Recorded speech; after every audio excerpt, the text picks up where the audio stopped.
Welcome to Indiana Sports Beat Radio. So for the thousands in attendance and the millions watching around the world.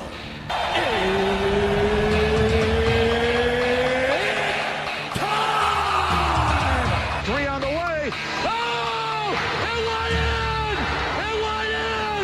And Indiana wins the ball game! Know your role and shut your mouth, you jabroni! Float game for the win! Taylor's gone. Come on, touchdown, Indy! Woo! IU!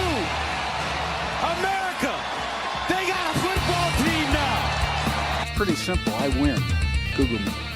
You know that I'm the cream of the crop! Now, here's Jim Coyle.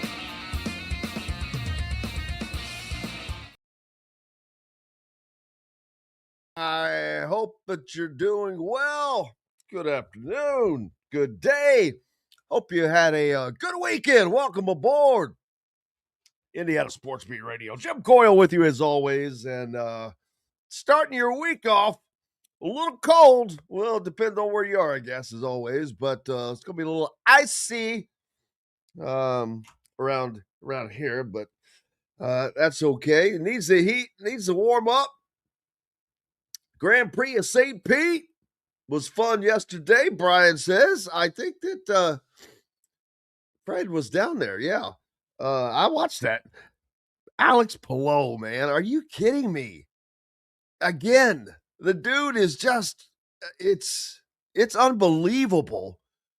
He wins that race again. He started last year winning 5 of the first 6 races with a second place in the race that he didn't win. And that included a win at Indy, his first. Is it going to be another dominant year? Tyler Reddick on the NASCAR side of things. Man, it's the same thing. We got the same thing going in both series right now. How about that? Amazing. Yeah, it's Indy time.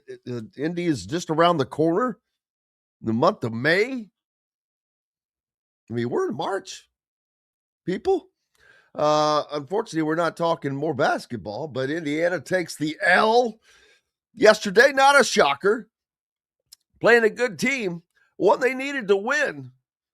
I'm not going to lie, but and it was not for a lack of effort. They played hard, but they just don't have what they need. 22-0 bench from Michigan State to Indiana. 22-0. They get nothing from the bench. They don't have anything right now. You got Trent Sisley, who's an upcoming freshman. I mean, no offense, but I'll tell you, if people want to know why his minutes are less, he can't play against the Kohler kid right now. That dude would knock us into the next week. Big dude. It's got to give those guys time. Now, he's going to have to fill this in next year. I mean, I doubt seriously that Indiana is going to be able to make the tournament. They have an outside shot, but they have to do things that we haven't seen them do. So, there's that. Don Fischer will join us at the top of the hour. And we'll, of course, get into it.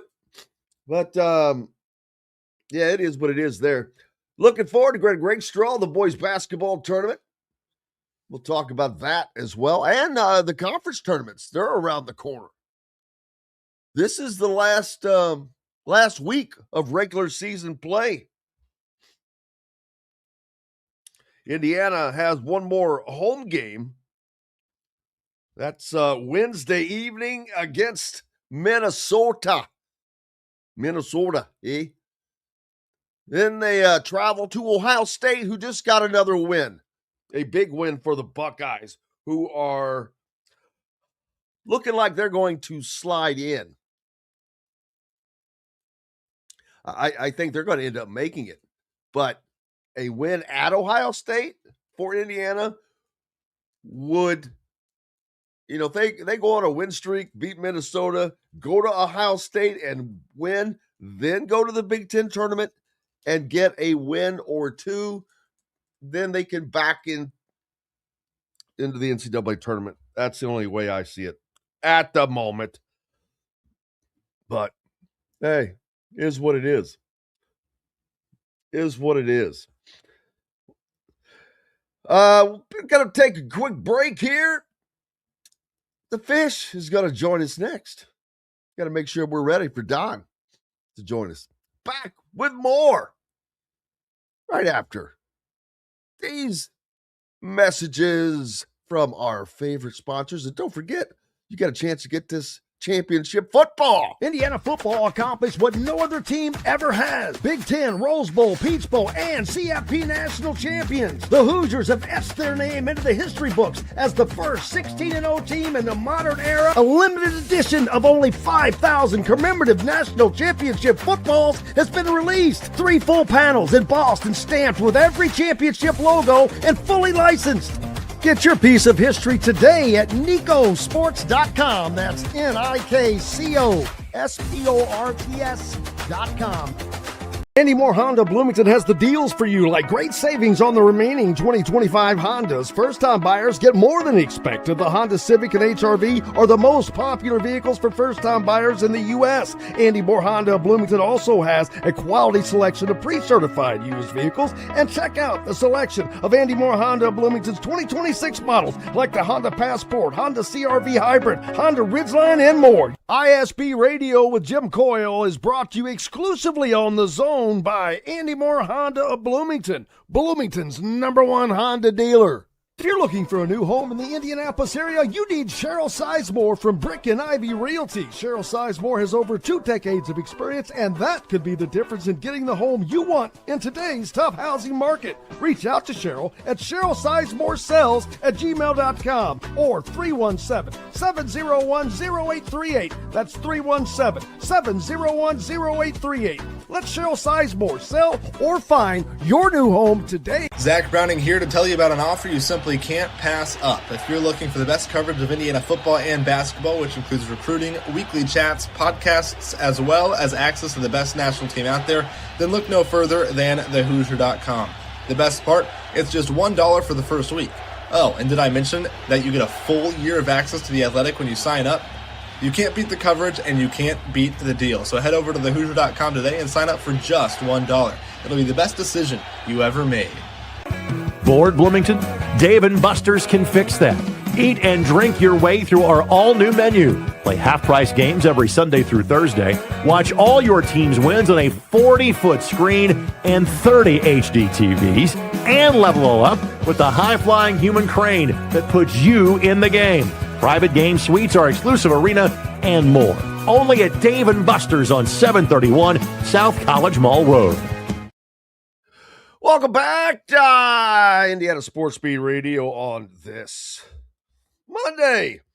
Looking forward. Don will join us here in just a second and making sure that he has all of his information. Welcome back, though. It is Monday, like I said. Indiana takes the L yesterday against Michigan State. Not a shocker there at all. But and they gave the effort that they needed to give. They don't have the talent. It's just be honest about it. When you get outscored 22-0, and this has been an ongoing thing. They just don't have a bench. And I think that was partly because, and I'll talk about this with Don. Last year when this team was being put together, it was an entire team that had to be put together, first of all, and an entire staff that had to be put together.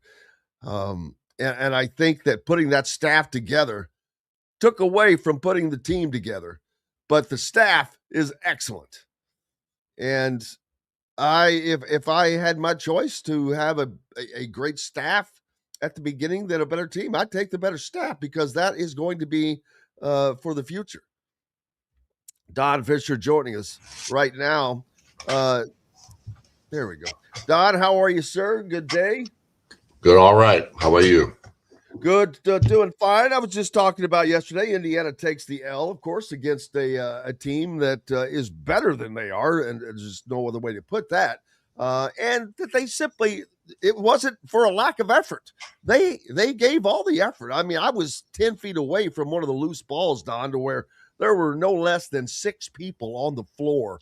I mean, seriously, just at it. And I'm like, okay, you're giving that kind of effort. They just don't have the talent, the depth. They get outscored 22-0 on the bench. And that's kind of where it's been for this team. Well, it has. There's no question. One of the things that I've said recently, because I've thought about it quite a bit, is that none of these guys on this basketball team, with the exception of maybe Sam Alexis, and he was hurt part of last season, none of these guys have gone through a full year of playing college basketball at this level. These were mid-major players that were mostly recruited by, they were recruited by Darren DeVries, but they were the guys they could get out of the transfer portal. And I think they've lost, I think they're tired. I think this is a group that hasn't gone through this grind of Big Ten conference basketball, Power 4 conference basketball. These guys have never done that before. And what they did early in the season, you could see the exuberance, the toughness, the heart, the intensity of the level these guys played with. And we haven't seen any lessening of that intensity level in my mind. No. They're still playing hard. They're still working their tails off, but they are limited. They don't have a strong bench at this point.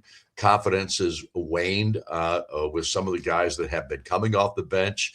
There's no doubt in my mind that that's a big problem. But more importantly, the physicality and the strength and size of these teams that Indiana is facing right now, Indiana can't match up. And when they can't match up, you're in trouble. There's no doubt about it. And playing hard and with intensity and doing and executing the things that your coaches are asking you to do, it doesn't matter when you don't match up. It does not matter. Absolutely. The Jimmies and the Joes outplay the X's and the O's at some point.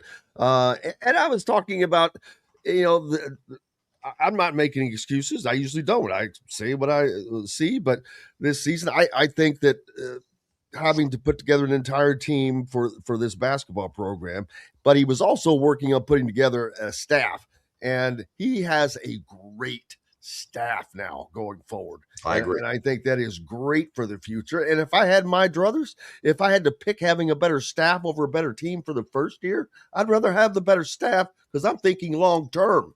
And I'm not making, like I said, I'm not trying to make any excuse here, but hey,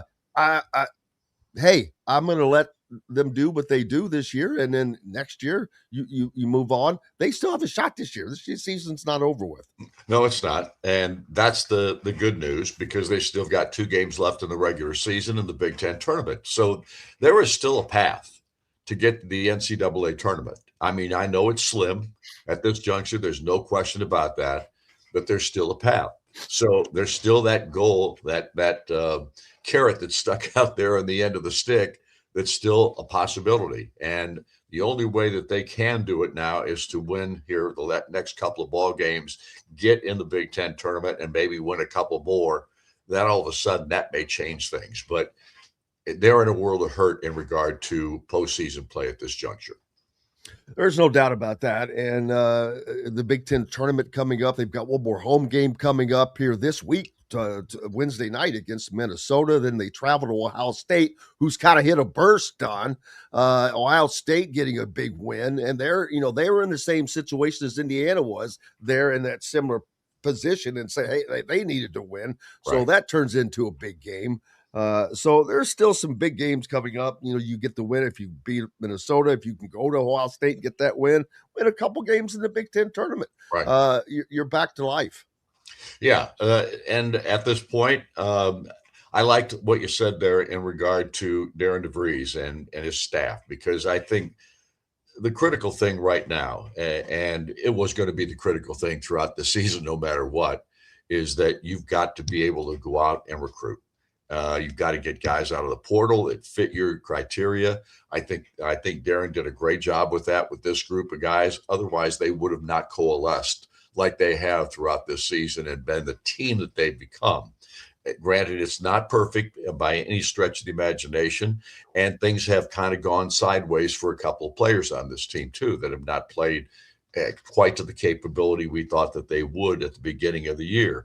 That doesn't mean that they're bad players. It just means that the confidence level started to wane a little bit, and that's kind of, it's rolled over and continued snowballed into a negative. So we'll see. I mean, again, there's still 2 ball games left. Obviously, the Minnesota ball game on Wednesday night is senior day for this Indiana basketball program, and they've got a bunch of guys that will be gone after this year, and they're retooling at this juncture. They have to retool, and they've got to get a stronger physical, size-wise roster than they've had this season, because I think that's one of the biggest issues with this ball club.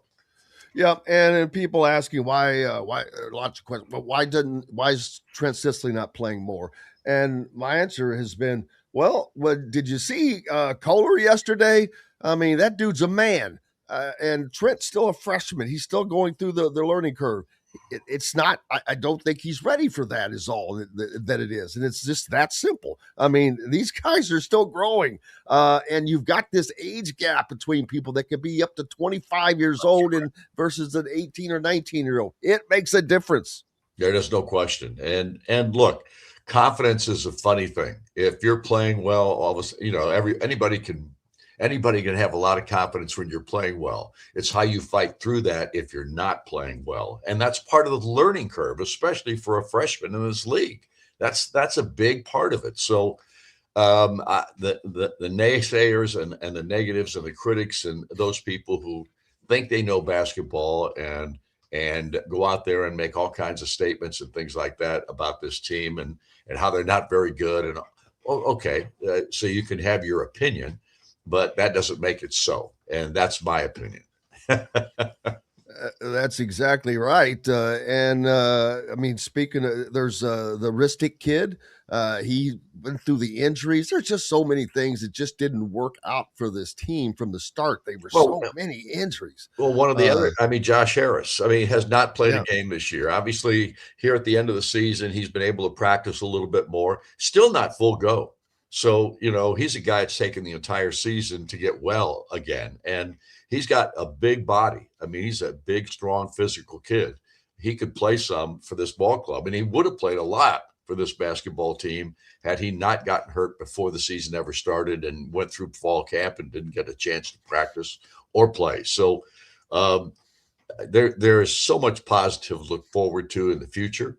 I know that's hard to say, or sometimes you don't feel that way about it because the losing does take its toll on people's minds and the thinking process and that kind of stuff, but can't lose sight of the big picture. And the success of football puts more pressure on basketball. And it's hard to explain, but these are, and it's not just simple enough to say these are different sports because they are, but it is different. But I'm not taking away anything what Kurt Cignetti did. It's remarkable. So please do not think that. But I just think basketball is different. I mean, look around. Look at other teams that are having the same. Kentucky, one of the most dominant programs. What are they doing? They're doing the same thing, man. This is a different world, and it's just not what it is. And I'm not going to. I just see it so much, and there's nobody that is more honest than I am. But I've just seen too much right now. I'm like, dude, this is the first year. Y'all need to back up, slow your roll, and just understand things. And I think that's not going on with the fans very well. Well, fans, and look, we've known this forever. Indiana fans have great expectations for Indiana basketball, have for years. And I want to point out that for years, we haven't exceeded expectations by any stretch of the imagination. Absolutely. It's been a long road. It's had to take its journey, and it has taken a journey. And there have been some pops, and there were pretty decent, a couple of Big Ten championships under Tom Crean, that kind of thing. But we haven't seen it now in the last 10 years. We have not seen a program that resembles what it once was, is all I'm saying. And unfortunately, that's the case. And you got to dig yourself out of that hole. And the only way to do that is to give this guy a chance. There's no doubt about that, Don. You've got. Are you done with the coaches shows or?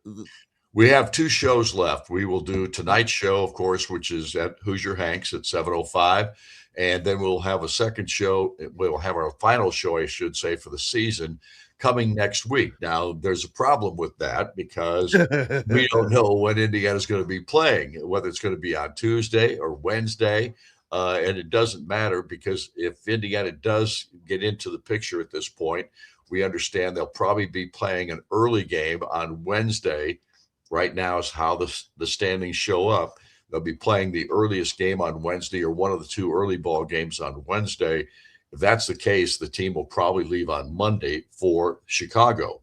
If that happens, then we may have to do we may do the last show either on tape or we will do it at the hotel in Chicago, if that's when we have to travel and get up there and hopefully get there in time to do a show on a live basis. That's what we're hoping for if they have to leave on Monday. And right now, that's what it looks like. Absolutely. Then, of course, you've got the game coming up on Wednesday, Indiana taking on Minnesota in their last home game of the season, senior night. Yep, senior night for this Indiana basketball team, and they've got a bunch of seniors that'll be standing out there. Boy, they would do like 8, I think. Yeah, I mean, and who knows what the portal will bring too. So you just don't know what kind of roster you're going to have at this point. You never know that now until the season ends and you figure out who's going to stay and who's going to leave. That's the biggest issue that you've got to deal with. And now, of course, we've got executive. We're going to have the new executive director of basketball for Indiana, Ryan Carr, on the show tonight, and he will be at Hoosier Hanks to join us for that. So the last half hour, a good portion of the last half hour, will belong to Ryan Carr. Well, there you go, and that is a very maybe the most important piece that has been added to this entire team when it comes to staff and players right now. It's going to be a huge emphasis. You know him. I mean, your wife used to work with the Pacers, so you know how important what he does. Oh, still does. Damn, yeah. I didn't know that. Well, good for her. We've known Ryan Carr. We've known Ryan Carr since he was a manager for Coach Knight. So we've got a great relationship, and this guy will get the job done. He's really good. Don Fischer, the voice of the Hoosiers. Thank you, sir. You bet. Make sure you go out to Hoosier Hanks tonight. If you're in Bloomington, you can catch the coaches show. And if not, you can catch it, I believe, on however they broadcast it. I think it's via YouTube or it's on radio as well. So, yeah, there you go. You can catch them all over. All over. Yeah, it's going to be tough for Indiana to find their way back into the tournament space. They will end up, even if they did, that would be at last 4 in Dayton. And that's just, boy, that is just a rough way to go when you have to go through that, even if you do make it in. Then, and if they don't, I have to look this up. This stupid, I shouldn't say stupid, but the Crown Tournament. I believe that the first 2 teams that don't qualify for the NCAA tournament are supposedly, quote unquote, required to play in the Crown Tournament, which is in Las Vegas. And this thing is, it's in its 2nd year now. And it's the brainchild of Fox. It's broadcast on Fox. It's pretty much owned by Fox, which is the Big Ten. But they also, I think it was the Big 12 and the ACC that came together to form this. But those conferences, I believe, as part of making it run, there are only 16 teams in it. And it's primarily from the Big 10, the Big 12, and the Big East, my bad, with some at large. This tournament is designed for teams that did not qualify for the NCAA tournament. Selection, 2 automatic qualifiers from the Big East, Big 10, and Big 12, as well as 10 at-large teams. Where is the I've got to find that later, but I'm pretty sure that Nebraska won it last year. So, hey, there you go. That shows they were a team on the rise. So, yeah, we'll talk more about that. We'll take a quick break. Greg Rakestraw will join us. Appreciate you for being with us. Back with more Indiana Sports Beat Radio right after these messages. The ISC Sports Network is your home for sports content across the Hoosier State. Find us live on TV and streaming or archived on our website and our app. The ISC is your one-stop shop for the content you want to see, including high school sports, college sports, and other great events throughout the year. Subscribe to our streaming service and get access to it all. ISC. Local lives here. If you're looking for a new home in the Indianapolis area, you need Cheryl Sizemore from Brick and Ivy Realty. Cheryl Sizemore has over 2 decades of experience, and that could be the difference in getting the home you want in today's tough housing market. Reach out to Cheryl at CherylSizemoreSells@gmail.com or 317-701-0838. That's 317-701-0838. Let Cheryl Sizemore sell or find your new home today. Andy Moore Honda Bloomington has the deals for you, like great savings on the remaining 2025 Hondas. First-time buyers get more than expected. The Honda Civic and HR-V are the most popular vehicles for first-time buyers in the U.S. Andy Moore Honda Bloomington also has a quality selection of pre-certified used vehicles. And check out the selection of Andy Moore Honda Bloomington's 2026 models, like the Honda Passport, Honda CR-V Hybrid, Honda Ridgeline, and more. ISB Radio with Jim Coyle is brought to you exclusively on The Zone by Andy Moore Honda of Bloomington, Bloomington's #1 Honda dealer. Dave & Buster's Bloomington is the place to eat, drink, play, and watch. Enjoy half-price games every Sunday through Thursday, a new menu to dig into, and next-level upgrades like private game suites, the high-flying human crane that puts you in the game, our exclusive arena, and more. Only at Dave & Buster's Bloomington, 731 South College Mall Road. Welcome back, Indiana Sports Beat Radio on this Monday, getting your week started. Greg Rakestraw from the ISC Sports Network joining us now. Greg, how are you, sir? I'm doing fine. You get the mobile version of me due to 2-hour snow delays this morning for school. So you get me in the midst of the dad shuttle today. Yes. Is it icy in Indianapolis? Or it's not icy, buddy. We got about 2 or 3 inches of snow overnight. Now, did you really? It's warm enough here that like most of the stuff on the roads has melted already. So it's that nice March and April pretty snow that doesn't last long. By the end of the afternoon, it should be gone. But yeah, I was able to walk by my daughter's room about 6:25 and said, "Hey, sleep in today." So son has been dropped off. Daughter coming up in about 20-25 minutes.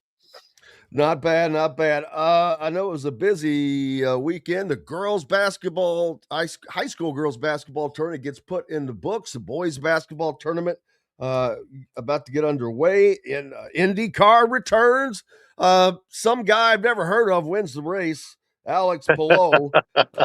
Gee whiz. I watched that race and I'm like, are you kidding me? Again, I'm like, he is making it intriguing because now you're watching it to see if he cannot win, if he can be beaten, which in auto racing of any kind, that's crazy.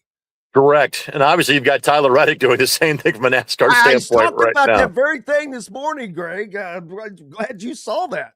Yeah, the Palou thing, frankly, is less of a surprise than Reddick. Not that Reddick's some sort of chump or unknown. It's just that frankly, Palou's been doing this for the last couple of years. And I forget the person that put this on Twitter, But the last time during an IndyCar season that Alex Palou was not the points leader was June of 2004. Or 24, I should say, not 2024. So it's been 21 months of competition that he has been in the lead of the point standings. Basically, he has won the championship, 4 of the 5 years he has been running for Chip Ganassi. And because of the unique nature of his situation, where he had signed to go to McLaren with the idea of potentially going the Formula One route, and when he felt that wasn't going to happen, he elected to break the contract and stay with Ganassi.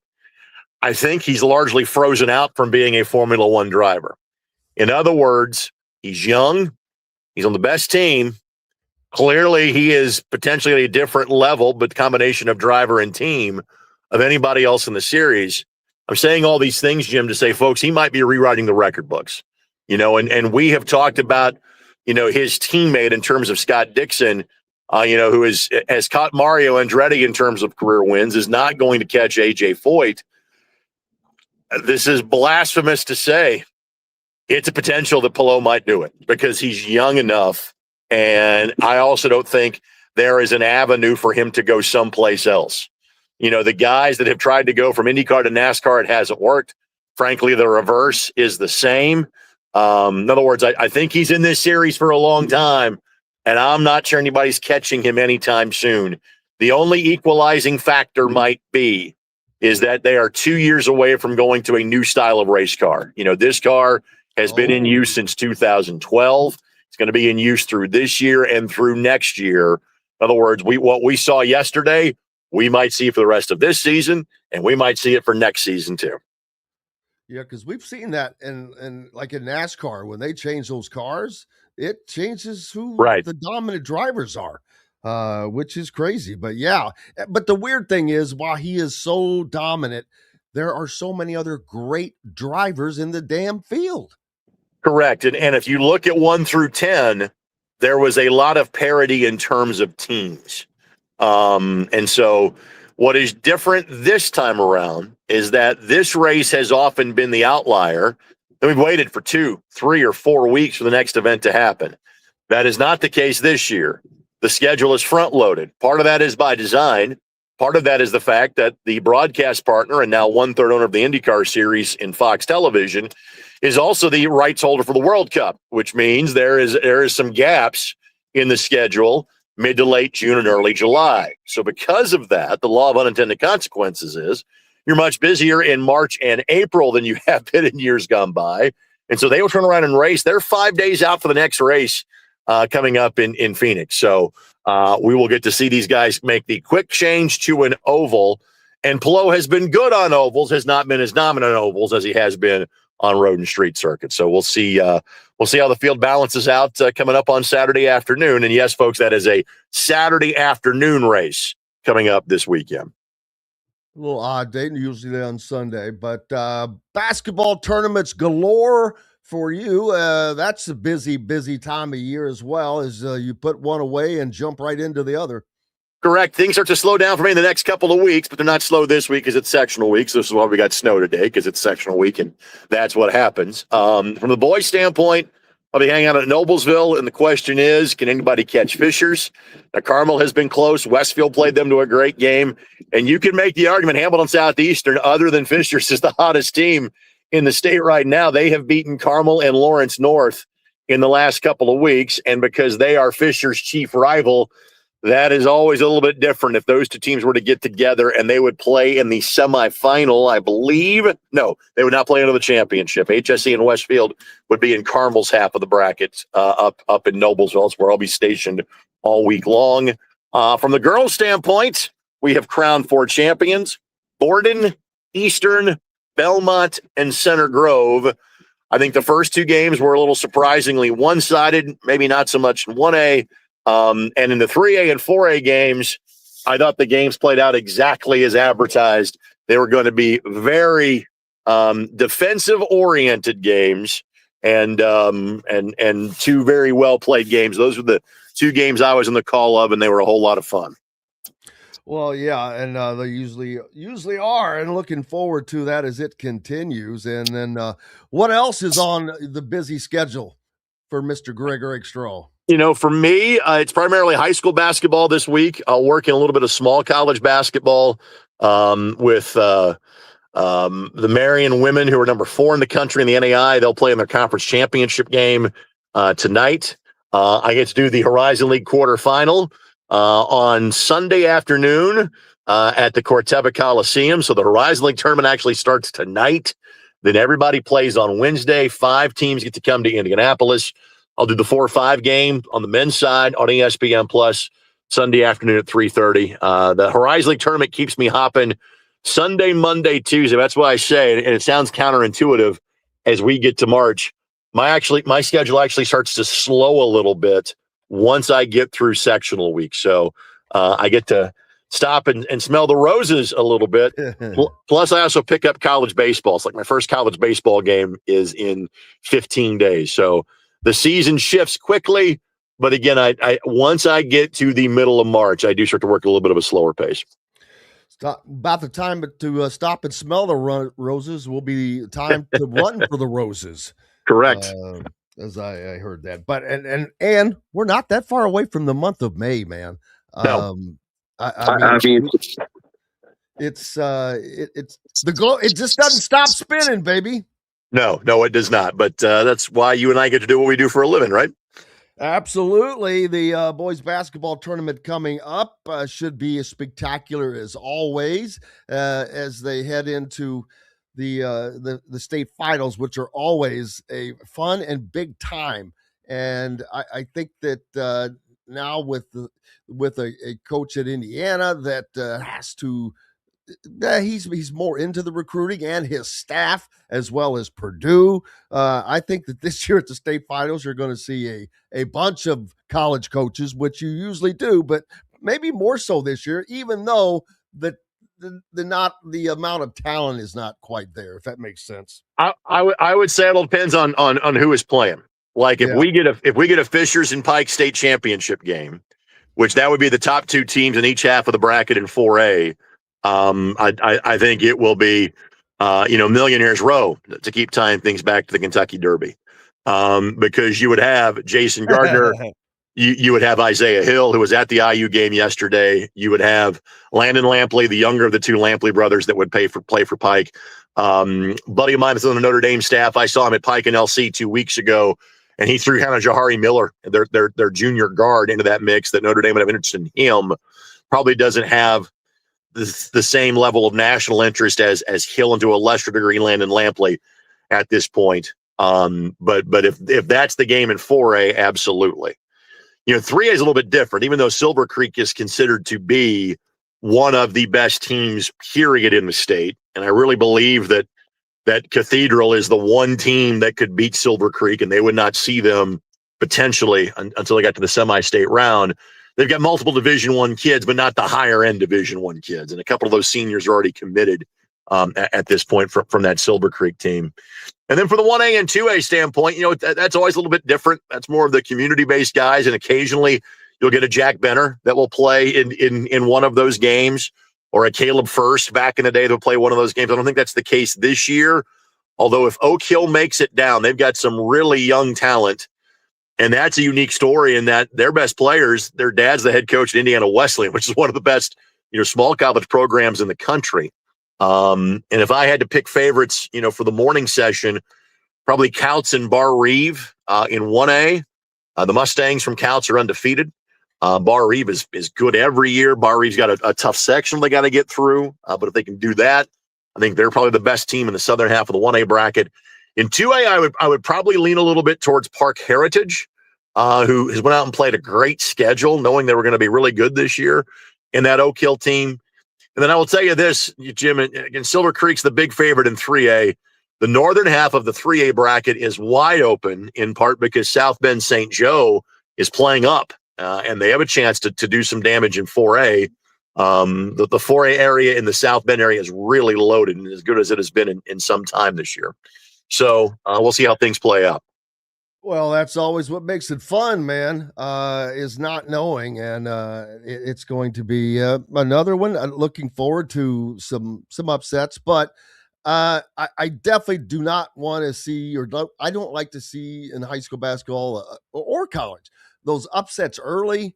I want to see the good teams play, which some of the upsets are fun, and you're going to get them. But at the end of the day, that's what fans want to see, the good games. You just mentioned a potential Fisher's Pike game. Well, that's the dream scenario, but that's what we want, right? Doesn't always work out that way, unfortunately, but man, it would be spectacular if it does. And especially in a year where the talent's not quite as high, but maybe there's a little bit more parity. We'll have to see. Correct. And so much that kind of depends on regional matchups too. And again, those are drawn. And those have been out of my head for 8 days. I don't have them exactly committed to memory. But like in the northern half of 4A, you're looking at potentially Crown Point, some good team from the South Bend area. So whether it is Northridge, whether it's Riley, whether it's Penn, whether it's St. Joe to be in that group. I do know that the Carmel sectional winner plays one of the Fort Wayne school winners, and it's been kind of a down year in terms of the Fort Wayne area. So you would think whether it's Fisher's, maybe Carmel should get through to the semi-state from that group. As far as Southport, which one of the 4A regional is concerned, I don't think Lawrence North and Pike play each other in the regional round. If those are the two likely favorites, Pike and Plainfield's probably the best, or sectional game in 4A, and they play each other in the semifinals of a 5-team get together there. One of the top 5 teams in the state will go home after the first night of the tournament. That's simply kind of the nature of what it is. Jim, I'll tell you this from a sectional standpoint, and I probably said the exact same thing in football this year. There is a lot of conversation about should we be seeding tournaments or should we not. If you look at the draw, it almost looked like it was seeded. There are a lot of sectionals that were 6-team sectionals or more that ended up with like the 2 best teams in the opposite half of the bracket. And in some cases, the 2 best teams, kind of got the draw. Again, Pike and Plainfield is kind of the obvious exception to that. But in the 5-team sectional, it's a little bit harder to avoid people in terms of a blind draw like that. So I do think it is set up, and especially at a level like 4A and probably to a lesser degree, the southern half of the 3A bracket, where really most of the good teams don't see each other until the regional or semi-state. Pike and Plainfield, potentially Fisher's Carmel or Fisher's HSE in a championship would be the other half of that. Well, it's going to be loaded no matter what, and fun no matter what. So, and if it's not top loaded, well, that gives a shot for other people. But no matter what, you get a chance to go out to some of these great gyms. And that is half of it for me, whether it's at the, well, you don't get to go to the old Wigwam anymore, but down in, daggone it, who am I thinking of? Down in Southwest Indiana. The Hatchet House, Washington, right? Yes. Yeah. Well, I started to say Washington, and I'm like, that doesn't sound right. But it's because I wasn't thinking Hatchet House. Yeah. And so great gyms all over Southport, and that's Newcastle, Seymour, man. So looking forward. It's just so much. It's a time of the lives of some of these kids. I'm telling you, some of my best memories I have from high school.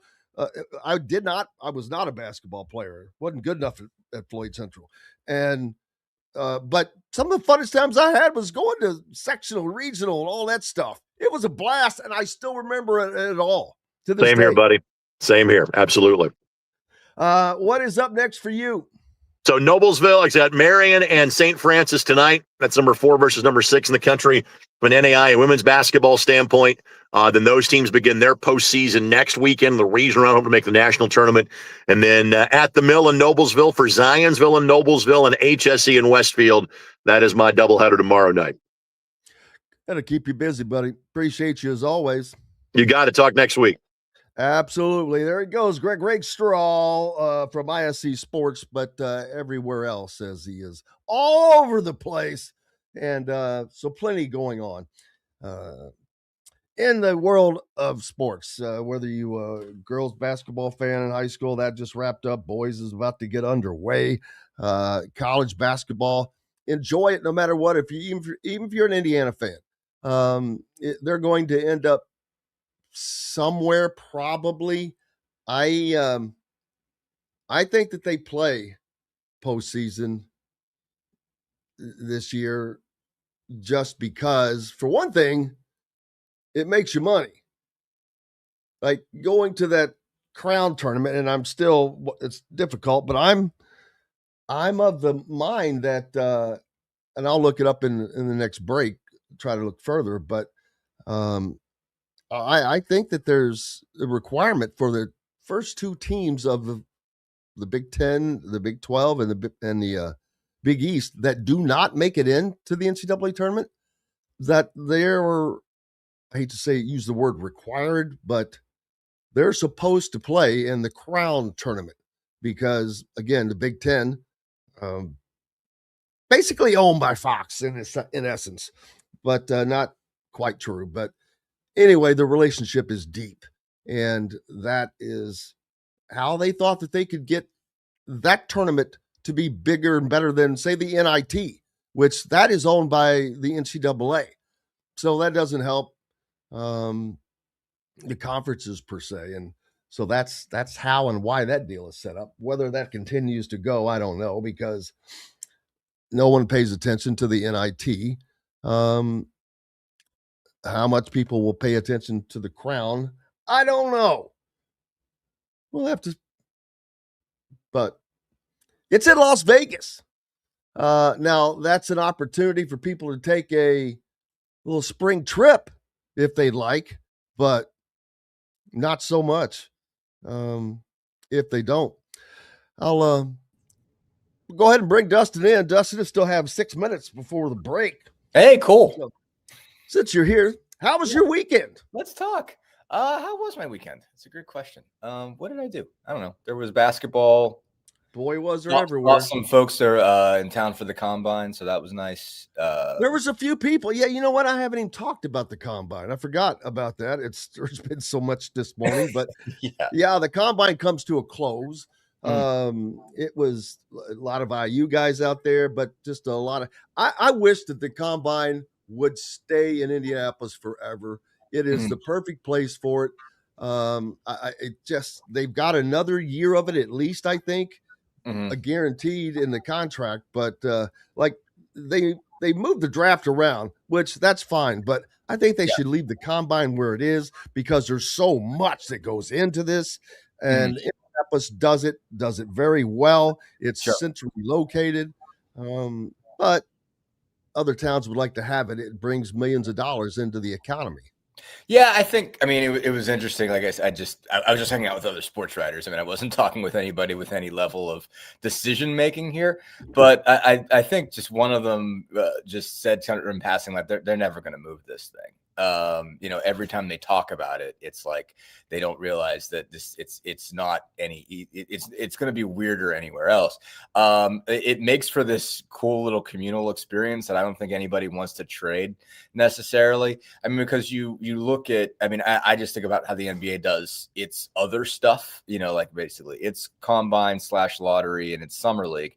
And it's all in places where everything's spread out. Like you're everybody's someplace else. I mean, like, the combine's in Chicago and it's in the middle of the playoffs. So you're only even covering it as a media person if the team you cover is already out. It's not a very big social event at all. And nobody's staying for more than 2-3 days. I'm interested this year. If the Pacers don't win the lottery, I guess I just leave. I don't know what I do in that case. I've got to be there. But if they don't get one of those top 4 picks, what am I doing?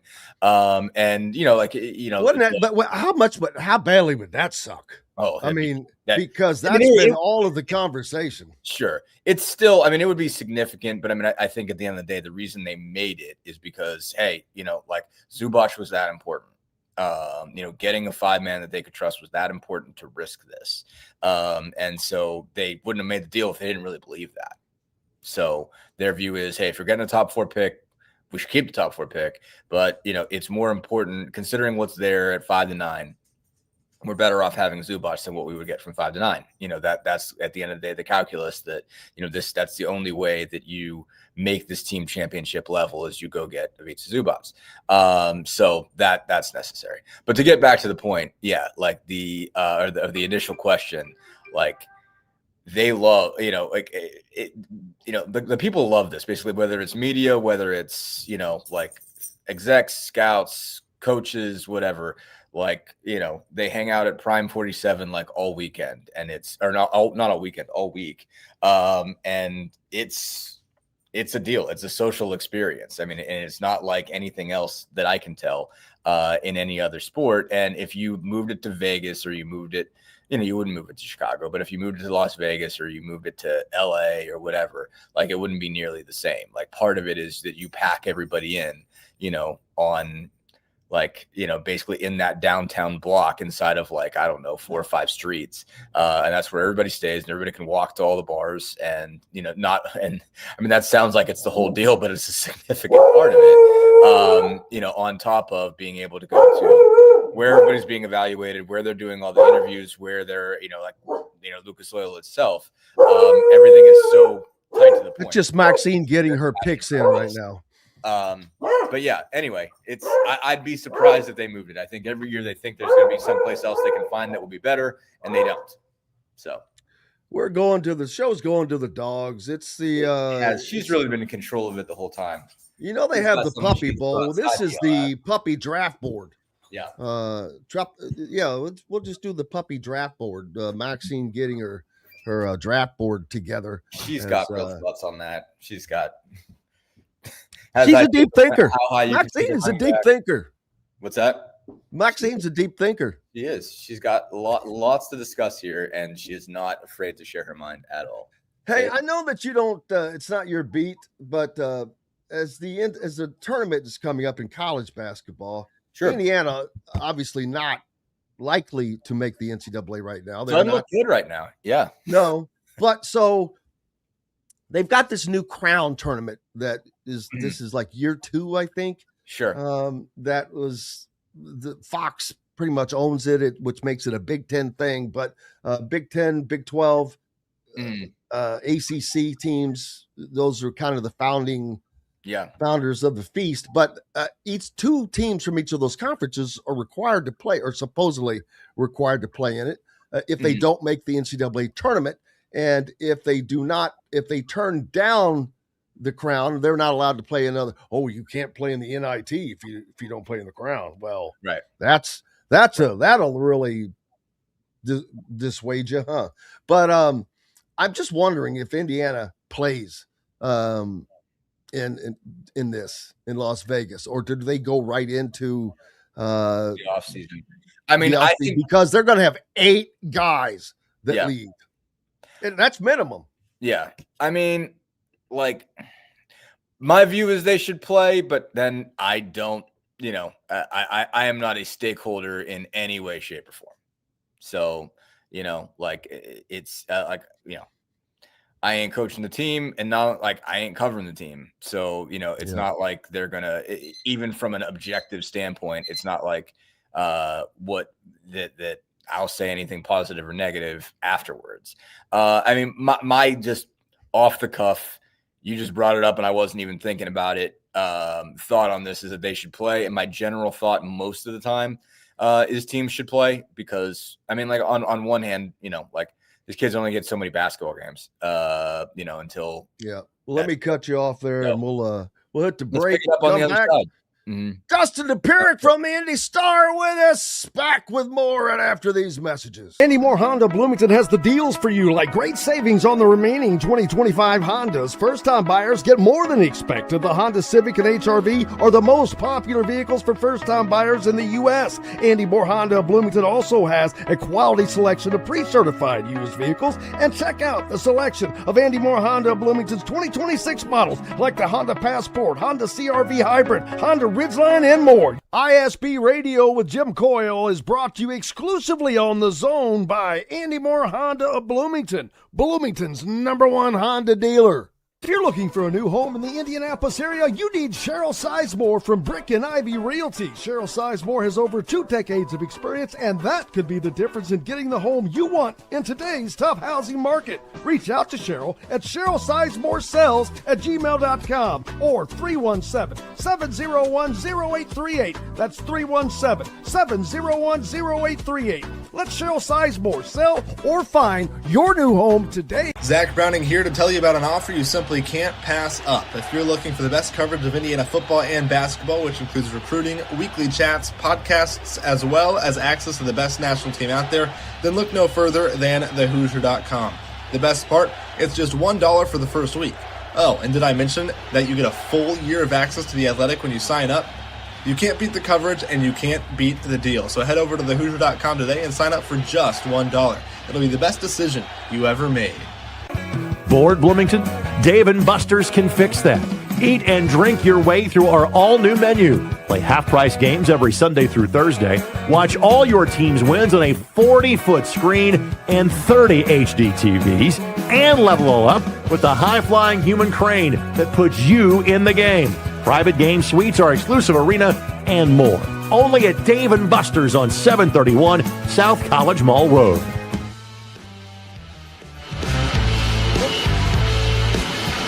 Welcome back, Indiana Sports Beat Radio. It is Monday. You're with us. We appreciate you. Jim Coyle getting in for me. Dustin Dopirak from the Indy Star, as usual. Appreciate you, sir, as always. You know, Don Fischer is on each Monday, and I'm not usually quick enough, and I wasn't today, but damn it, I had the great opportunity to use a great sound blip, and I couldn't get to it in time. Don was talking about something, and he says, well, yeah, that's that you're allowed to think that or whatever. That's and now I'm looking for it before I pull it out, damn it. But that's like your opinion, man. You know, my favorite. Yes. And he said that very thing. And damn it, didn't have a Lebowski flip ready to go. Well, is what you're saying. You know, that's just like your opinion, man. I had it in here. That's the sad thing. I couldn't get to it quick enough, man. I was like, damn it. I mean, I was like, but of course, Don would have looked at me like, what the hell is that? I'm pretty sure he's never even heard of the. Don probably knows. I doubt it. Nope. Okay, fair. I'm going to go negative on that. I could go 50-50 on that. I could see. You know what? He used to have. This is a true story. He had.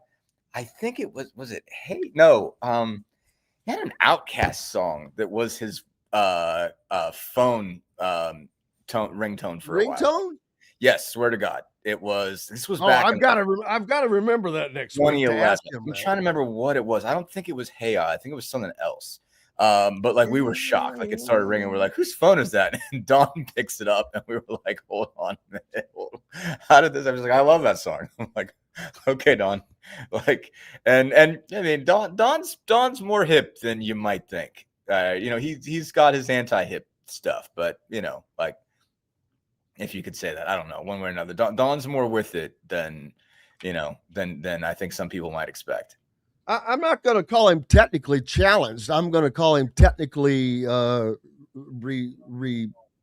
revolting. He rebuffs it. He rebuffs all technology. That's fair. Anybody that, and sometimes as I'm aging, I'm starting to get it, man. You know, I'm starting to be like, wait a minute. Too, because it's a hell of a lot less stress. It's a lot less crap you got to worry about or deal with. Yeah. If I mention the word recruiting, just mention it. Yeah. He's like, I don't know. I don't know. I don't follow that at all. I don't know anything about it. If he didn't, you know, like he doesn't have to, and since he doesn't have to, it's a great. It's not a bad life. It is not. But I think his wife does a great job of probably keeping him in tune for a lot of things. Sure. She might be the secret sauce. I can see that. Yeah, she still works for the Pacers, by the way. I didn't know that. I did not either. They're a good bit, but I actually didn't know that she worked there, and that's pretty cool. How about Ryan Carr being added to? Speaking of the Pacers, Mr. Pacers beat writer. Yeah. Indiana adds Ryan Carr as their quote unquote GM. That's not his Yeah. exact title, but whatever. It's what he is. Sure.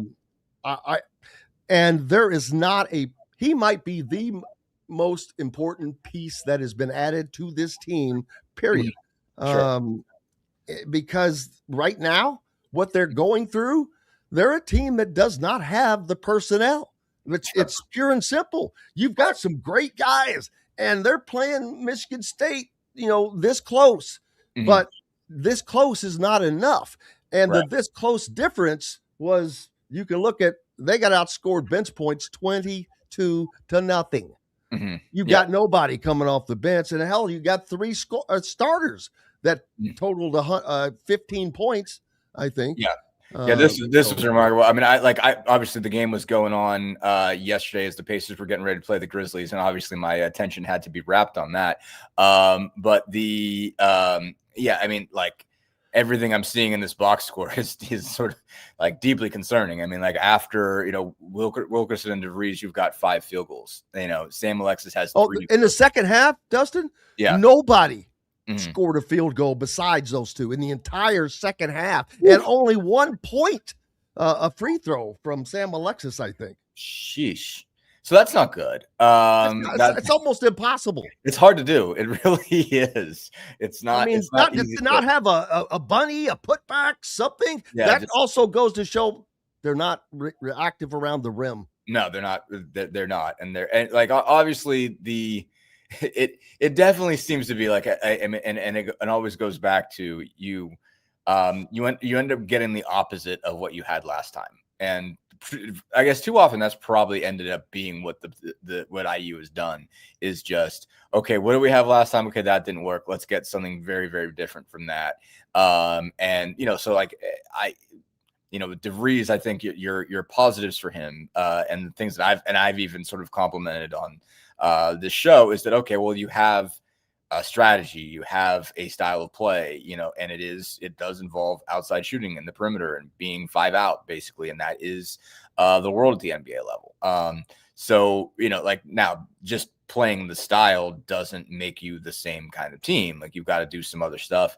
And one issue that you have when it comes to stuff like that is rebounding the basketball becomes a challenge. And you have to figure out, it is at least a riddle, and you have to find an answer for it. Basically, you have to figure out what you're going to do there. And they haven't so much done that. I mean, I was just looking at their offensive rebounding percentage is like per Ken Palm is like 296th. That's not great. So yeah, I mean, you've got to find a way to get your hands on the basketball. I mean, and on the offensive end, being able to get at least some second chance points. I get the idea of leaning into 3-point shooting. There is a value to that. It makes you tough to guard, but if you're not hitting 3-point shots, you have to have at least a pretty high percentage in that case. I mean, you can hit, even if you're hitting 10, 12, 15 threes a game, that's not going to cut it. I mean, they're 10 of 35. It's nice to hit you 10 threes. That's not nothing. That's 30 points worth of production, but you're going to need more than that if you can't rebound. So yeah, it's not great. So but to go back to you mentioned Ryan Carr. So what's the point? Like, where are we getting at with this? I mean, Ryan was really in charge of draft stuff. I mean, that was Ryan's focus with the Pacers. So every year, like, our conversation with, we got one conversation with Ryan every year. One kind of public conversation was after they were done with all of their open draft stuff. And you always got a sense that he was really sharp in understanding what was out there as far as college talent. And what I think stands out of, like, what's your high point? What's the point of hiring this guy? I think it's what he's done for the Pacers in later rounds. It's being able to find guys that, the Pacers have a history of misses when it comes to their first round draft picks. And so he has to carry some blame with that, but that's also, comes down to kind of your final decision making. I mean, like, Ryan, his job is really to kind of present the options in the menu and say, okay, well, if you want this, you have this. And if you want that, you have that. These are the guys that are available. And it's ultimately Kevin Pritchard's decision, and Chad Buchanan's, and, and more to extent now Ted Wu's, but really Pritchard's decision on, okay, who are you actually going to take here? And they've had some big misses, TJ Leaf and stuff like that. But the last couple of years, they've really turned their second round picks into useful players. You're looking at, Cam Jones has showed up pretty good since he's got some playing time recently. The season's gone in the direction it's going. Johnny Furphy, I think, has turned out to be a bit of a steal at that spot, even though he's out for a while with the ACL tear. Andrew Nemhard was an absolute find as the first pick of the second round back in 2022. Ben Shepherd is a late first round guy, has been really good. So they've turned those picks into some really useful players, and showed just the ability to, if you really get the draft the whole way down, you can get some talent later on and turn that into stuff. So so that shows that, okay, Carr's going to come in there with the ability to really identify talent, identify guys that you like, have a better sense of what you should pay for it. What you should be willing to spend your money on from an NIL standpoint.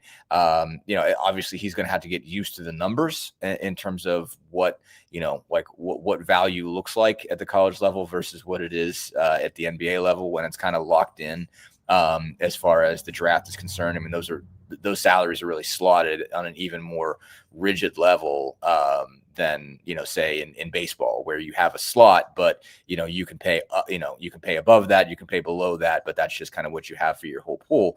In the NBA, it's like, okay, if you pick the guy first, well, this is what he gets, but it's all about allocating resources. And I think Ryan's going to have a good sense of how to do that and know what it is that you want. And I think that is really important in terms of building a roster. And DeVries might look at the Pacers style of play and say, hey, that's what I want to do, actually, because he is a 5-out guy, and he probably looks at their pacing, their shooting, all of that stuff, and say, okay, that looks like a nice model for me. How do I build that? What's that look like in terms of looking at college talent, looking at transfers, looking at high school kids, how do I do this? And, I feel like Ryan Carr is about as good as that you can come up with as somebody who's going to be able to get how to connect those dots.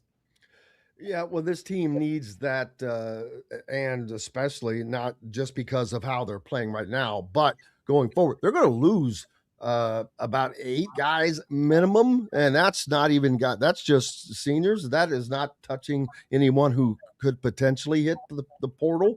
But that gives a Ryan Carr a broad canvas to work on. Sure.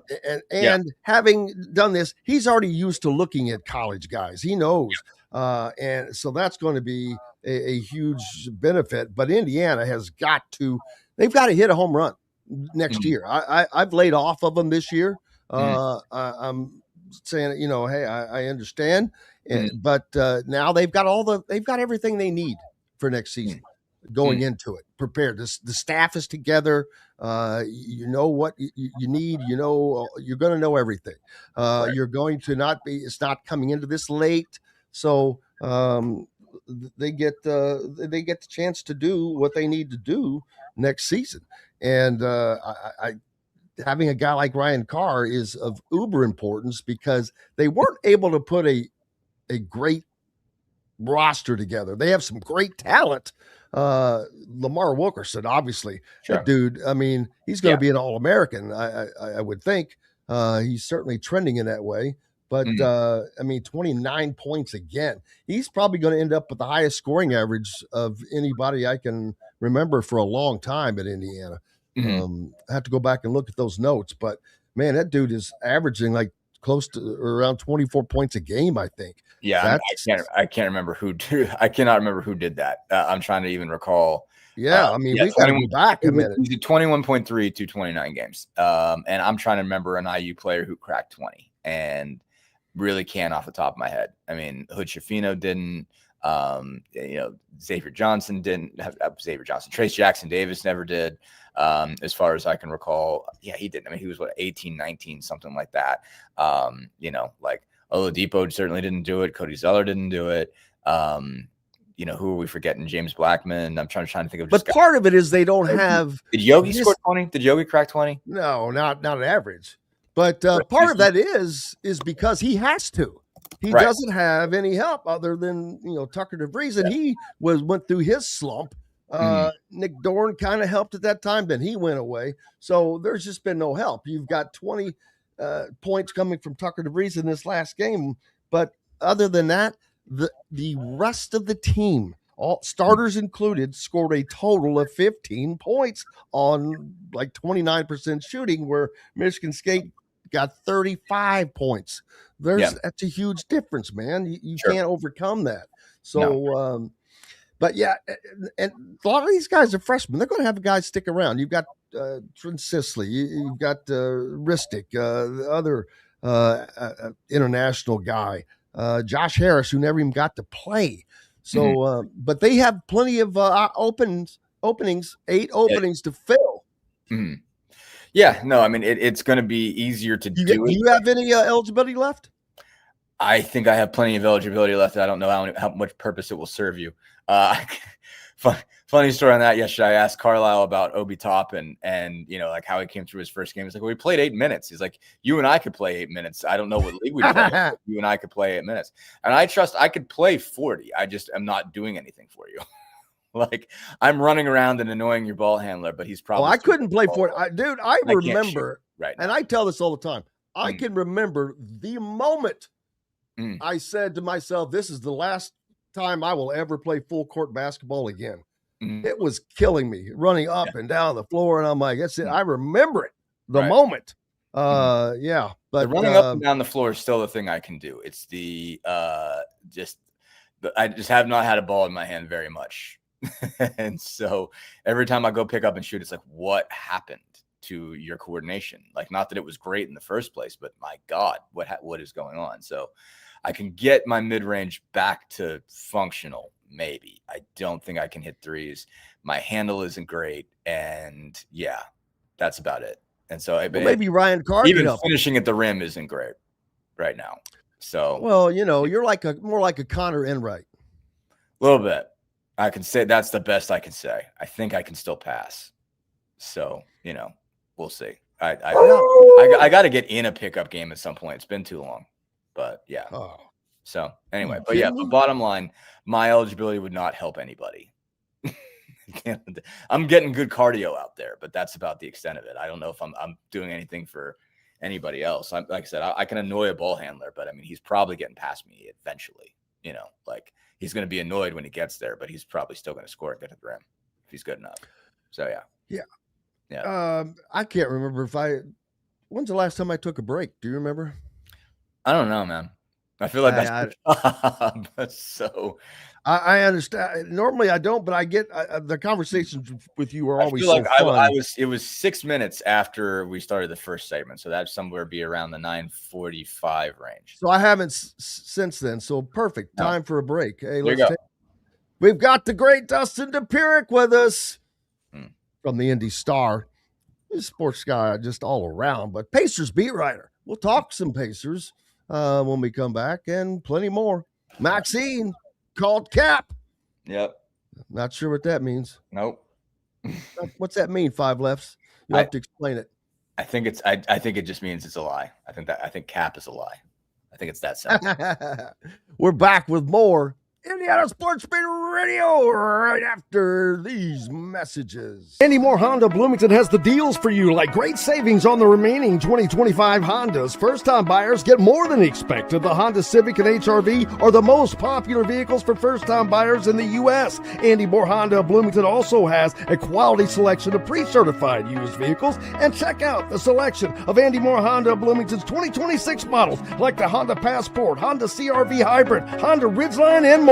ISB Radio with Jim Coyle is brought to you exclusively on The Zone by Andy Moore Honda of Bloomington, Bloomington's #1 Honda dealer.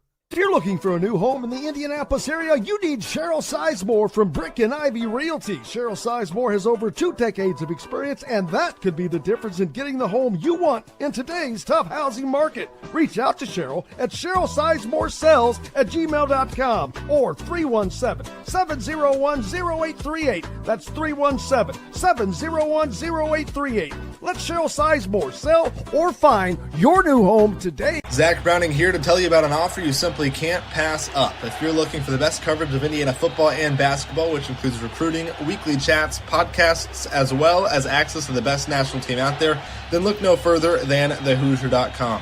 The best part, it's just $1 for the first week.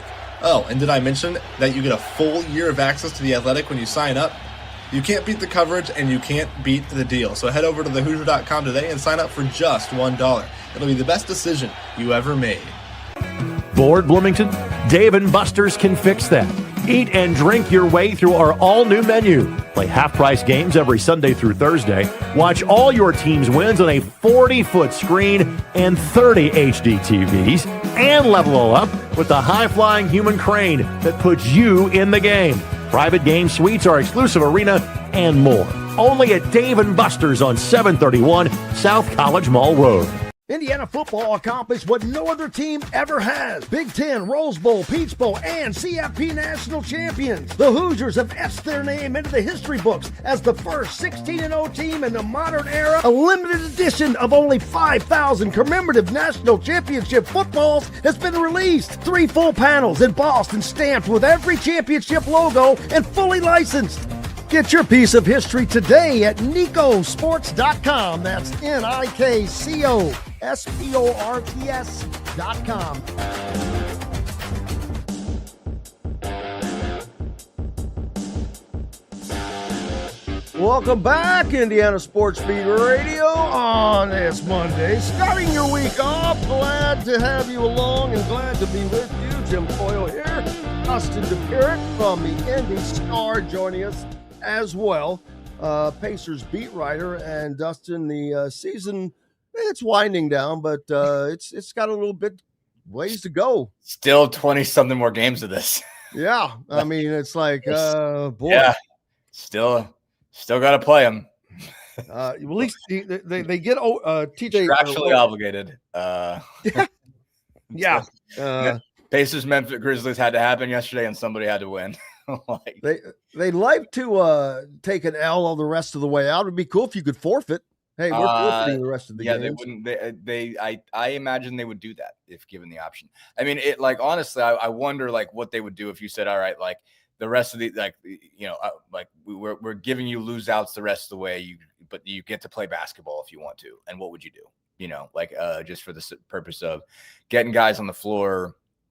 Getting the younger guys maybe, but your stars you're going to sit, man. They're getting right now. They're getting younger guys on the floor. I'd be interested. I still think there's some value to this team to getting Pascal Siakam and Ivica Zubac on the floor together. I think that's important. I don't know for how many games you'd want to do that, but just at least for a couple, just to begin to build some level of chemistry there and do it in games and not just in practice, in whatever that amounts to, but to actually get those guys on the floor together in games, I think has some value because I think ultimately the entire point is build towards next season. Now, I might be biased in that and just the fact that I'm getting tired of watching the current product.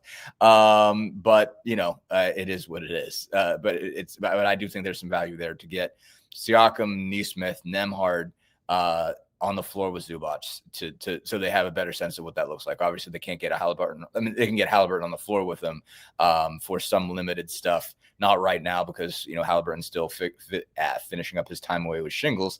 But, as he's, working out and that kind of thing. I mean, he's not going to play. And that was shut down from the beginning, but, he can get on the floor and do some 5-on-5, not necessarily with other guys, but I mean, he can go practice some basic pick and roll stuff with Zubac and be able to do it with the basketball in his hands. He's at least that far along in his rehab and they can do that kind of stuff. But I do think there's some value in getting him on the floor. Wins and losses at this point, obviously, the more losses, the better. It's over, basically. I mean, they are. It's still so weird to say that in sports. It is, but it's reality, and it's just it's what the sport is. And you can't. The other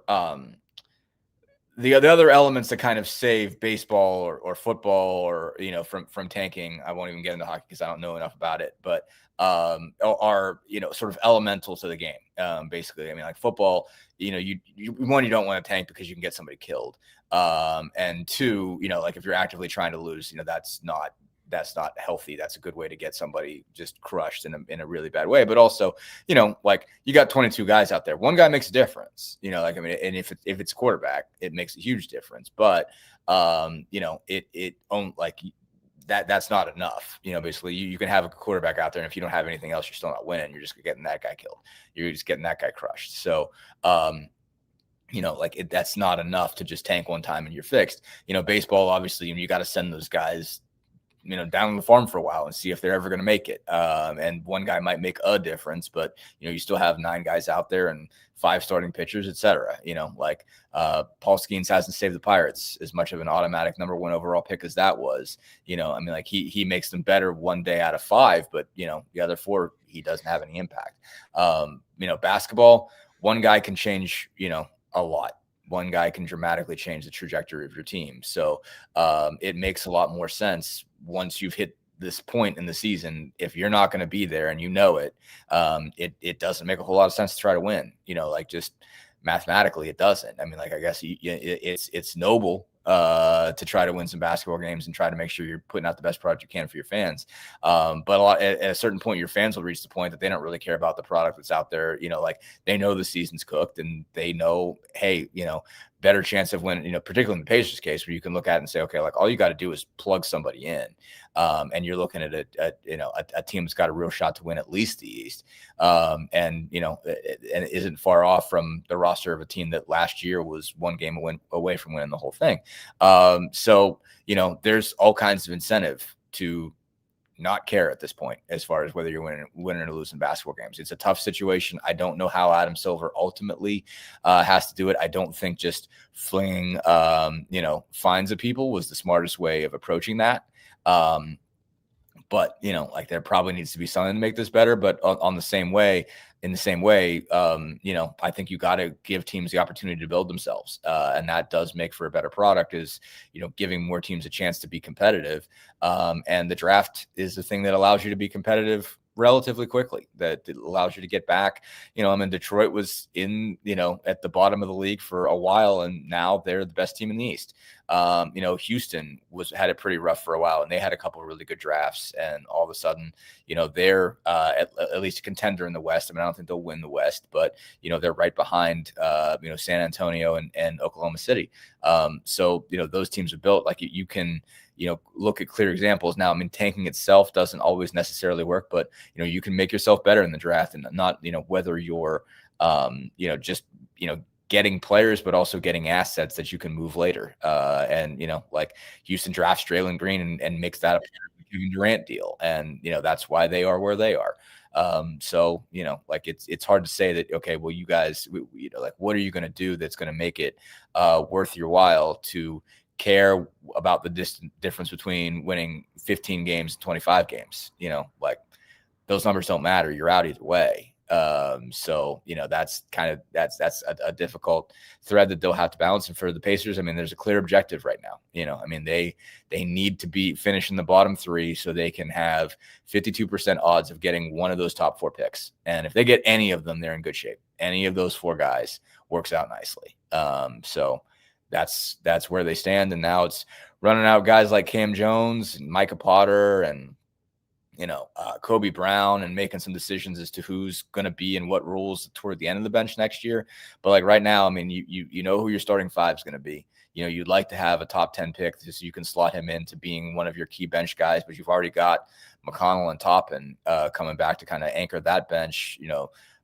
Plus Jarris Walker, I think, has played himself into a really good position where you feel good about him as a rotation piece next year and a guy that can make an impact.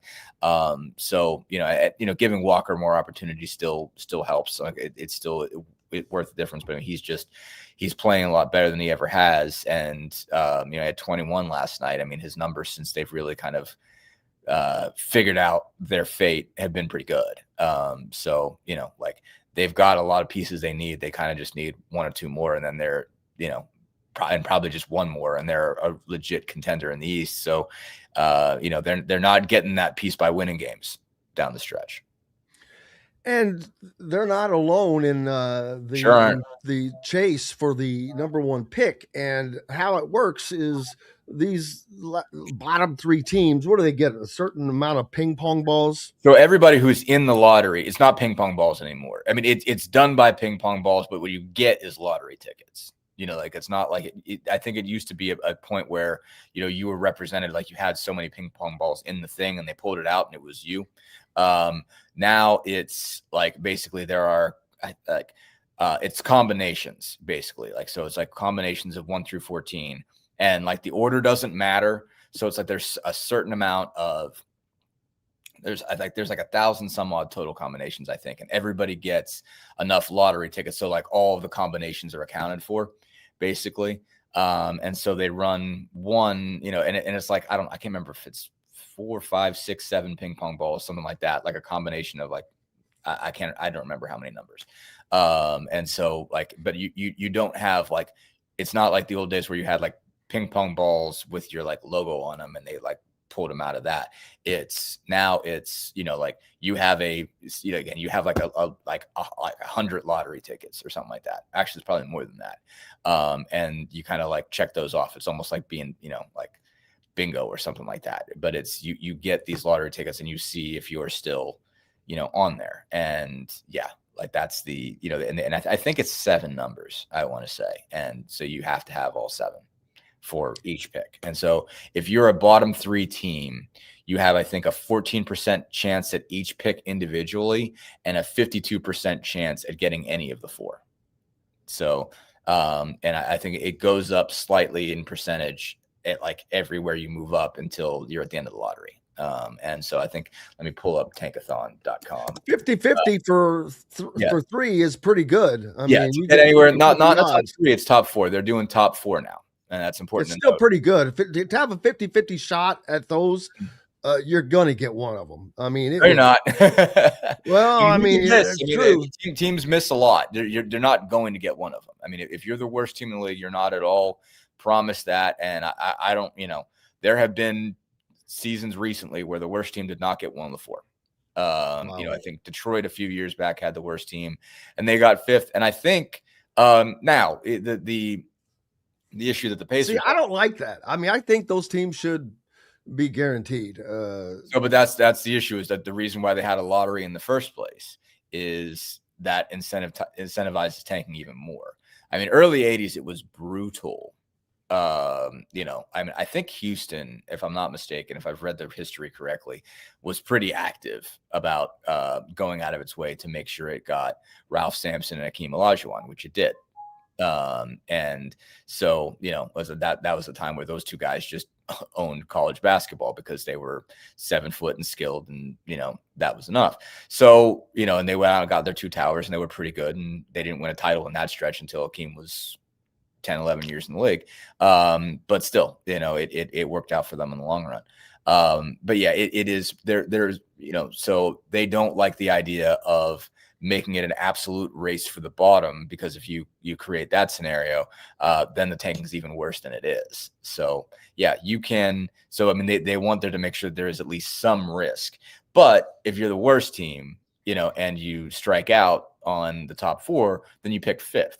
And, recently the Pistons used that to pick Oscar Thompson, and Oscar Thompson is a perfectly useful piece.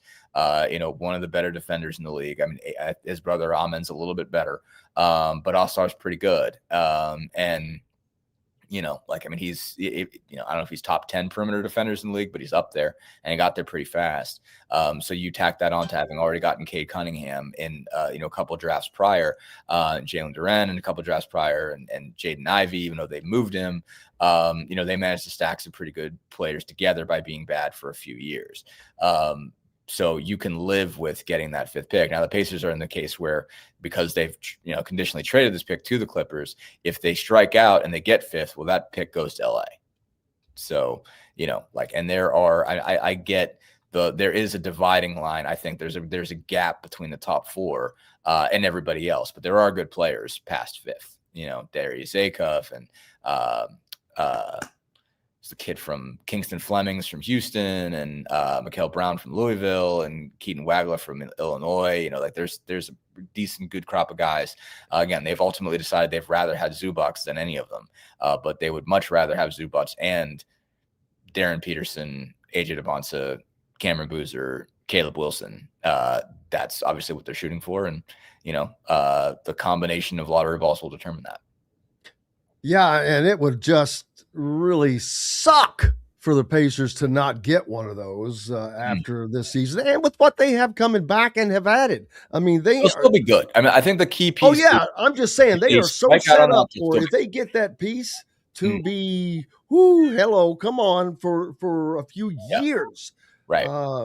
But then the question is, who, if you get one of those, if you get a top 3 pick, which fits best? Which do you want? I know we've talked about this before, but they're such different players. Cameron Boozer is different than AJ DeBanza, who's different than Darren Peterson. Then Darren Peterson, does he have a health issue? What's the situation with that? So it's so weird because we've got the NFL draft coming up. We don't know everything, but we kind of we know where the first guy's going. Sure. Which it's not guaranteed, but we know.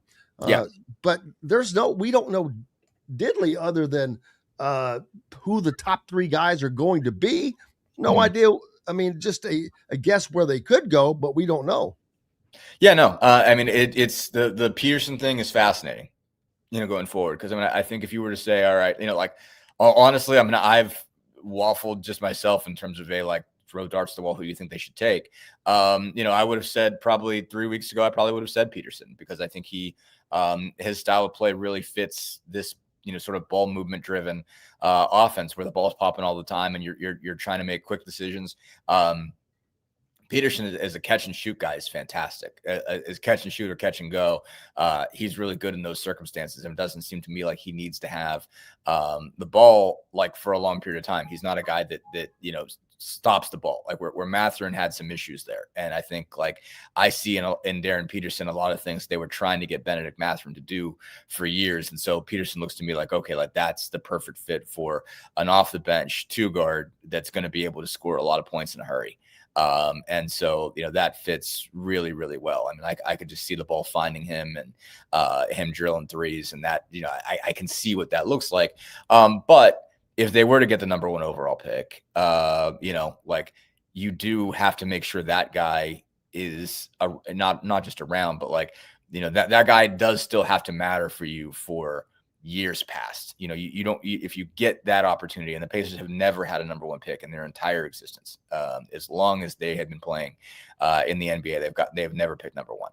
So you do want that guy to be a guy that can play next to Halliburton for a decade. I mean, I think Siakam's got more in him than I don't want to say most guys his age. I mean, I think he'll be effective to 36, 37. Somewhere. If that's the criteria, then that automatically, to me, makes it between AJ DeBanza and Darren Peterson. Yeah. I mean, in that case, I think it's DeBanza, because I think he can do so much more, man. He can get to the rim. Dude, he's 6'9". He's the tallest of the 3 of those guys, and he's explosive got length, with the ball. He's got wingspan. He's got ability to handle. He gets to the rim. I mean, you want him to be a better shooter, but he's getting better. I mean, I don't like. I mean, I think if you kind of, I don't know that this is true, but it feels that way just from looking at it. That if you kind of put his kind of season together in 10-game blocks, each one he's a better shooter. I'd have to look at that, but that's from my eye test thought of it. I feel like I see him having much better form shooting the basketball than he did at the beginning of the year. I mean, both on mid-range. And we all know when you get to the NBA, the first thing they do is work on your shot. I will always remember the first thing the Celtics did with Romeo Langford was tape a ping pong paddle to his left hand when he shot to work on his shot, because he was not a good shooter. Right. People want to say it was his thumb. No, he was not a good shooter. No, but DeBanza, I mean, you can improve shooting. You can't improve the ability to attack the rim, because a lot of that is God-given. Yeah. Those are God-given talents there. So you can't create those, man. And but I mean, that doesn't matter. But you have to be good enough. And I'm looking at, DeBanza's up to 36%. He's 41 of 113 on the year. And I mean, he's got an offer on January 17th. And that's the last time he didn't hit at least 1 3 in a game. He's got he was 4 of 5 the next game against Utah. He had a 5 of 8 against Oklahoma State. He had a 3 of 4 against Houston. Like he's hit 2 each in each of the last 4 games. So it's like that's 8 of, what am I looking at here? 8 of 21, which isn't, like it's, what is that? I mean, somewhere around 40%. Like he is getting better, and so like I just see a lot of growth in him, and I think like he has got the most potential to go. Where like I think Peterson is a lot of what he can be. Boozer's fantastic, but like he is an awkward fit roster wise, especially since they got Zubac. And so you're looking at Zubac and Siakam. He's not starting over one of those two guys. Nope. Like no chance. So you've got. I guess you can make him your backup 5 next year instead of Jay Huff and play him with Obi Toppin, and you've got an interesting duo there. And that gets him like 15 minutes a game, and that's a little weird. You'll take him. You'll find a way if you get Cameron Boozer. Like you'll play him minutes because he's an NBA ready player. He's the most. I'm sure he walks in on day 1 and is productive guy of this 4. He is going to play and going to be like, he is just so smart. He's got so many skills. He is so adult in terms of how he's built, in terms of how he operates. I am sure he's going to be a good NBA player, more than I am of any of them. He's just not awkward fit for the Pacers. He's a little bit, but he's going to be good. I don't know if he's going to be an all-star, but like, you're going to be able to. He's going to be a solid 12, 13-year player in the NBA. Probably. Yeah, his floor is that. His floor is he's going to be, and like doesn't make a lot of mistakes, makes an impact in so many different ways. He doesn't have this like athletic off the charts thing to him, but like he is powerful. He's built like like he looks like a senior looks. Like he looks like he's had 4 or 5 years in a weight room and he's 18, and that's crazy to me. But like he's going to be good. He would just be an awkward fit with the Pacers. But if you're picking 3 and DeBonsa and Peterson off the board, you're taking him and you're not thinking twice and you're finding a way. Are you? Yes.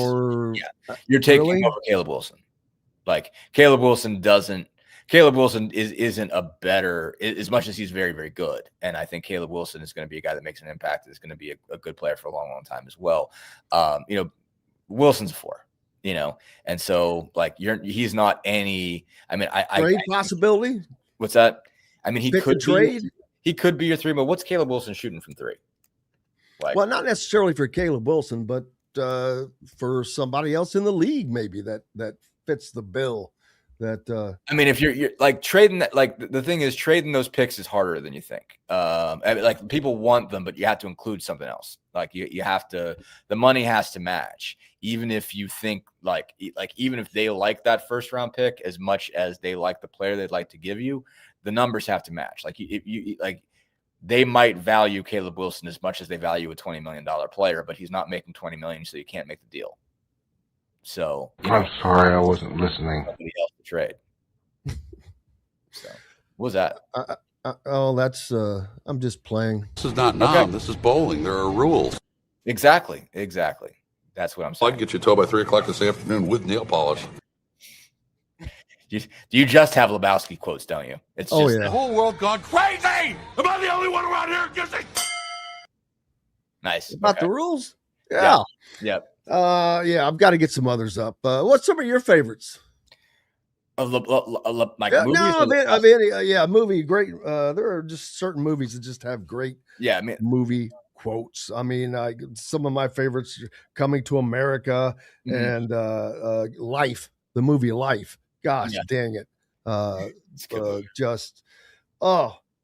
Anyway, well, what's some of your my go-to quote movie? Two of my go-to quote movies are like, and it's mostly from that like mid to late 90s pocket when I was in high school and still, like had the time to watch a lot of movies, are High Fidelity and Snatch. Those are 2 of my all-time like great. Love Snatch. That is just a freaking funny, great movie with so many people in it. Yeah. Brad Pitt, you can't understand hardly a damn word. The only word the whole time, only words caravan and fight. I'll do the fight. What the hell? I'll do the fight for free. Exactly. It's about My mom needs a caravan. Yeah, it's caravan. What the hell? I need a caravan. It don't have any wheels. Yeah, if you haven't seen it, it's great. High Fidelity? Never heard of it. You never seen High Fidelity? No, never heard of it. Dude. What the hell is it about? Who's in it? It's like grown up say anything, basically. I mean, it's like the back end. It's if you ever watch Rewatchables, the Ringer podcast, they just did one on High Fidelity a couple months ago. So John Cusack is the main guy. So this is from like 95, 94, somewhere in that range.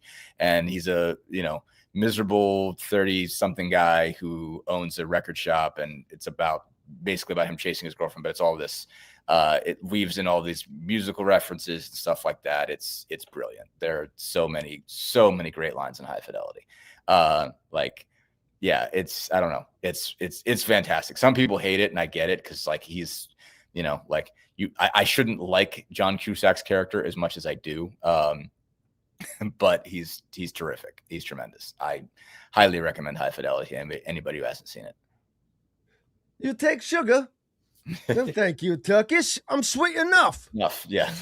Oh, man. Oh, yeah, I love it. It never. Dustin Dopirak, make sure you're following him to keep up with all of the Pacers coverage as the NBA draft is getting it's getting closer. The NBA season, it's on the back. The lottery is still 2 months away. We still got that's not that long, dude. No, it's not. Think about it. It's not that only 2 months. Yeah. I mean, it's like the college basketball season. Yeah. It's not about to be over, but about to be in the tournament. I feel like we still just finished the football season. Right. So crazy year, but enjoy the rest of your week, buddy. What's coming up next? They go out west, so I go out west. They go to LA on Wednesday, and they get the Clippers, they get the Lakers, they get the Blazers, they get the Kings out west. That Kings game is going to be just magnificent. 2 worst teams in the league. That's just, circle that on your calendars. Mike Woodson. Find nothing to do on what day is it? Yeah, March 10th. You have plans. Kings Pacers. The Fighting Woodsons. Yeah, the Fighting Woodsons. So it's going to be. Aren't they? Where are they? Like second? Last. They're last. Last. There you go. Indiana Fighting. Last. Mm-hmm. So yeah. The irony. Oh, how long are you going to be in LA? 4 days. 3 days. Oh wow, dude. So surely you'll at least go out and do something fun since you're in the same place. I will go out and do something fun. I've got to get up. Comedy, man. I love going to the comedy club there. Mm-hmm. There are many comedy clubs. Yeah. Well, the comedy store. Okay. All right. I got over you. On, damn it, Sunset Boulevard. It's in West Hollywood, I think. Yeah. But yeah, oh man, you could just sit there for just set after set. And comic comes up after each other, but I love just hanging out down there. Yeah, you've got all the old famous hangout spots, the Roxy, the Whiskey a Go-Go, just the old cool stuff, man. But there's some. I'd love to go see a concert at the Hollywood Bowl. I've never gotten to do that, but enjoy it, and we'll talk at you when you come back, my friend. Sounds good. All right, appreciate you. Have a great day, and tell Maxine have a good one. Will do. She's chilled out already, so she's made her point, and now she's asleep. So Dopirak, appreciate you, brother. We've got more coming up here on Indiana Sports Beat Radio. We're back with all that and more right after these messages. Dave & Buster's Bloomington is the place to eat, drink, play, and watch. Enjoy half-price games Sunday through Thursday, plus a new menu and next-level upgrades like private game suites and the high-flying human crane. Only at Dave & Buster's Bloomington on South College Mall Road. Zach Browning here to tell you about an offer you simply can't pass up. If you're looking for the best coverage of Indiana football and basketball, which includes recruiting, weekly chats, podcasts, as well as access to the best national team out there, then look no further than thehoosier.com. The best part, it's just $1 for the first week. Oh, and did I mention that you get a full year of access to The Athletic when you sign up? You can't beat the coverage, and you can't beat the deal. So head over to thehoosier.com today and sign up for just $1. It'll be the best decision you ever made. You're looking for a new home in the Indianapolis area? You need Cheryl Sizemore from Brick and Ivy Realty. Cheryl Sizemore has over 2 decades of experience, and that could be the difference in getting the home you want in today's tough housing market. Reach out to Cheryl at CherylSizemoreSells@gmail.com or 317-701-0838. That's 317-701-0838. Let Cheryl Sizemore sell or find your new home today. Andy Moore Honda Bloomington has the deals for you, like great savings on the remaining 2025 Hondas. First-time buyers get more than expected. The Honda Civic and HR-V are the most popular vehicles for first-time buyers in the U.S. Andy Moore Honda Bloomington also has a quality selection of pre-certified used vehicles. And check out the selection of Andy Moore Honda Bloomington's 2026 models, like the Honda Passport, Honda CR-V Hybrid, Honda Ridgeline, and more. ISB Radio with Jim Coyle is brought to you exclusively on The Zone by Andy Moore Honda of Bloomington, Bloomington's #1 Honda dealer. Bored, Bloomington? Dave and Buster's can fix that. Eat and drink your way through our new menu. Play half-price games every Sunday through Thursday. Watch your teams on the big screen and level it all up with the high-flying human crane. Private game suites and more, only at 731 South College Ball Road. Welcome back, Indiana Sports Beat Radio. Jim Coyle with you on this Monday. Glad to have you. Glad to be with you and get your week started. I know earlier at the top of the show, I was talking about the racing over the weekend. Tyler Reddick in NASCAR wins down in Austin on the road course. Into the record books. He's the first driver to ever win the first 3 races of the NASCAR season. He won the Daytona 500, won in Atlanta last week, and then at COTA in Austin this week. For Michael Jordan. Michael Jordan is the co-team owner with Denny Hamlin, ironically, who they sued NASCAR in the offseason and won. So very unbelievable picture. They've got Tyler Reddick holding that trophy and with the 3 up, and then they're side by side, there's a picture of Michael Jordan with a basketball holding up 3 for his 3rd straight NBA championship. But yeah, crazy auto racing. It's fun, man. Fun stuff to enjoy, but great to watch out. The combine came to a close, as we said. We'll be talking more about that as the week goes on. Colorado, unfortunately, sadly, lost a quarterback to a single car crash. A quarterback, Dominique Ponder, died early Sunday morning. Very sad for that. Don't see any other lost control on a curve, driving a Tesla, and don't see anything more on that. But just a sad situation in that deal. But glad to have everybody along today. I hope that you're staying warm. It's a little icy out there. It's not anymore, but it was. Kind of delayed the morning as it was a little slick. Athletes facing travel issues with this Middle East situation going on. So that's a deal that's happening. I think the Chiefs are going to cut Jawan Taylor before the NFL's new league year, barring a trade. There's all kinds of stuff they have to do to get under salary caps and this, that, and the other thing. Appreciate everybody for joining us today. We're back tomorrow to do it again. Until then, I'm Jim Coyle. I will see you on the radio. Thanks for listening to Indiana Sports Beat Radio. Be sure to subscribe to our YouTube page for more clips and team coverage of Indiana basketball, football, and more. You can also find full episodes and tons of other content on thehoosier.com. We'll see you next time for another edition of Indiana Sports Beat Radio.